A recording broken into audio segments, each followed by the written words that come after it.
হ্যাঁ। আসসালামু আলাইকুম। আমাদের সিএনসি মেশিনের মেন যে কাঁচামাল বা এর যে খাদ্য সেটা হচ্ছে বিদ্যুৎ। তো বিদ্যুতের প্রচুর সমস্যা হচ্ছে। তো দেখেন আমাদের দুইটা মেশিনই বন্ধ ছিল বিদ্যুতের কারণে এবং দুইটাই চালু করছি। তো এনসি স্টুডিও এবং ডিএসপি অপারেটিং সিস্টেম দুইটা মেশিনে যেই পর্যন্ত কাজ হয়েছে এটা কিন্তু সেখান থেকে আবার চালু করা যায়। ডিএসপি তে একেবারেই সহজ বিষয়টা। ডিএসপি তে তিনটা বিষয় মানে তিনটা ওকে করতে হয়, জাস্ট তিনটা ওকে, আমি সহজভাবে বলি তিনটা ওকে। সেটা হচ্ছে মেশিনটার পাওয়ার দেওয়ার পরে প্রথমে একবার ওকে করবেন, কারণ কারণ ওখানে হচ্ছে প্রথমে মেসেজ আসে যে অল অ্যাক্সিস হোমের জন্য। তো প্রথম অল অ্যাক্সিস হোম হবে, তারপরে হোম হয়ে গেলে আরেকবার ওকে করবেন, হোম হয়ে যাওয়ার পরে আরেকবার ওকে করলে মানে এখানে মেসেজ দিয়েছে last power of doing working. এই যে লাস্ট পাওয়ার অফ যে কাজটা সেখান থেকে চালু করতে চান কিনা এই মেসেজটা এখানে আছে, জাস্ট ওকে করতে হবে। ওকে করার পরে লোড নিবে, লোড নেওয়ার পরে আরেকবার ওকে করতে হবে, দুইবার লোড নেবে। প্রথম লোড নিচ্ছে হচ্ছে লাস্ট পাওয়ারটা গেছিল তখন কত লাইন পর্যন্ত হয়েছিল। সেকেন্ড লোডটা হচ্ছে এটা যে ওই যত পয়েন্ট পর্যন্ত হয়েছিল, যত লাইন পর্যন্ত হয়েছিল ওই লাইন থেকে আবার কাটার জন্য সেকেন্ড লোডটা। তারপরে আসে আমরা এনসি স্টুডিওতে।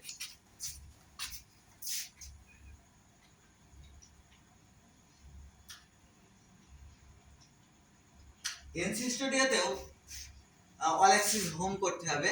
আপনার ডিএসপি হোক এনসি হোক যে কোনো অপারেটিং সিস্টেমের জন্য আপনার মেশিন অফ হলে অন হওয়ার পরে অবশ্যই হোম করতে হবে, অল অ্যাক্সিস হোম করতে হবে।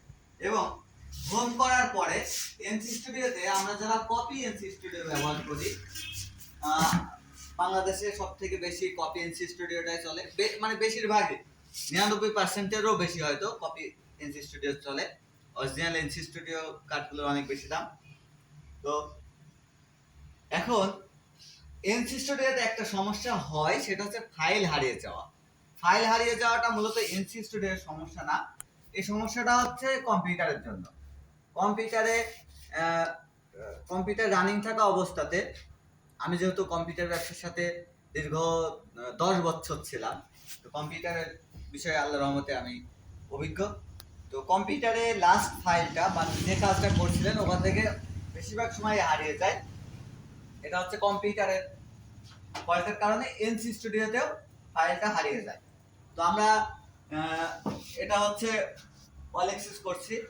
অল অ্যাক্সেস করার সময় বা এতে আমি যে ফাইলটা চালাচ্ছিলাম, আপনাদের দেখতে হবে NC studio add engineering machine control system, sorry 6 mm চলছিল, মানে ওই ফাইলটা সিলেক্ট আছে কিনা দেখতে হবে।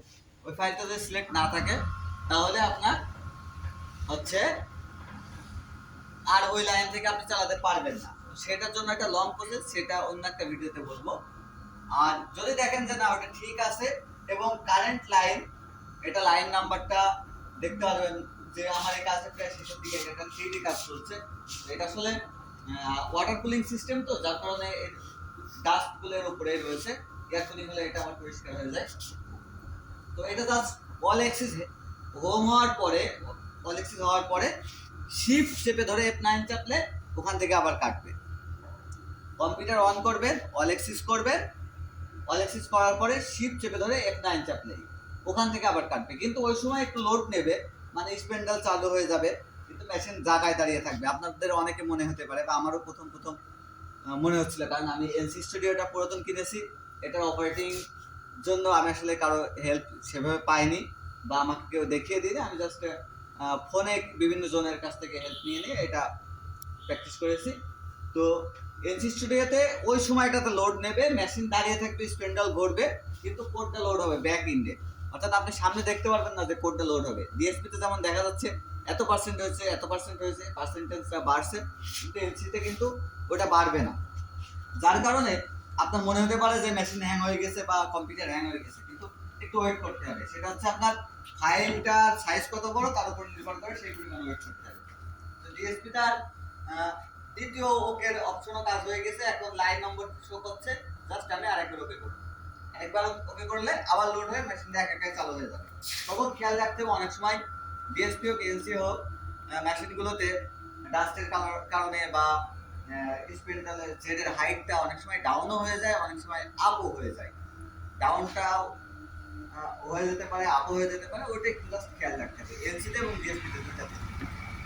আমরা কথা বলতে বলতে এই মেশিনটা কিন্তু হয়তো আগে চালু হয়ে যেতে পারে, না ওটা আগে চালু হবে, যেহেতু ওটাতে আগে কাজ শুরু করেছি, তো ওটার দিকে খেয়াল রাখছি, এটার দিকেও খেয়াল রাখছি। তো অপারেটিং সিএনসি মেশিনের অপারেটিং এর ভিতরে কিছু কাজ আছে যেগুলো একটু খেয়াল করলে করা খুব সহজ হয়। এগুলোর জন্য অনেক সময় অনেকের বেশ সময় অপচয় হয়। তো এই বিষয়ে আমরা এখানে ফিজিক্যালি ট্রেনিং দিই। আমরা সিএনসি মেশিনের অপারেটিংটা ফ্রি ট্রেনিং দিই, যে কেউ এসে আমাদের কাছে এসে শিখতে পারবেন। ভিডিও ডিসক্রিপশনে আমি ফোন নাম্বার দিয়ে দেবো আমাদের। আপনারা যদি চান যে আমাদের এখানে এসে ফ্রি অপারেটিং শিখবেন এনসি স্টুডিও অথবা ডিএসপি সিস্টেমে, তাহলে আপনারা শিখতে পারবেন। তো এই যে আমরা এখন এটা ক্লোজ করে দিই, শিফট চেপে F9 চাপছি, দেখেন স্পেন্ডাল চালু হয়ে গেছে, কিন্তু মেশিন নড়ছে না, ওখানে দাঁড়িয়ে আছে। এটা ওয়েট করতে হবে 1 মিনিট বা 2 মিনিট ওয়েট করতে হবে। আমি যেহেতু 3D করছি, আমি স্পেন্ডালের আগে কমিয়ে দিলাম।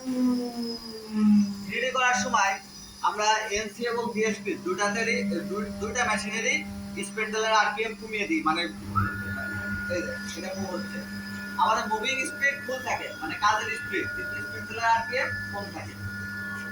তো আমরা কি করতে বেল প্লেনে হাত রাখবো, কারণ সমস্যা হতে পারে মেশিনের রাইট জায়গা থেকে না রাখলে প্লেন প্রেস করবো, মানে মেশিন দাঁড়িয়ে যাবে।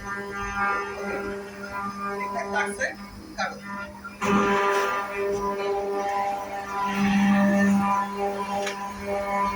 কিন্তু এটা এখনো রানিং হয়নি। 77%, 77, 78, 79, 80, 82, মানে এটা প্রায় লোড হয়ে গেল। এটা আমরা রিমোটটা হাতে রাখবো, রান পুশ এই কিটাই আঙুল রাখবো, প্রয়োজন হলে দাঁড় করাতে পারে যাবে, মানে সমস্যা হলে যাতে দ্রুত দাঁড় করাতে পারে। আমরা দেখেন এখানে অনেক কাজ হয়েছে, আমরা বেশি কাজ করি 3D কাজ করি।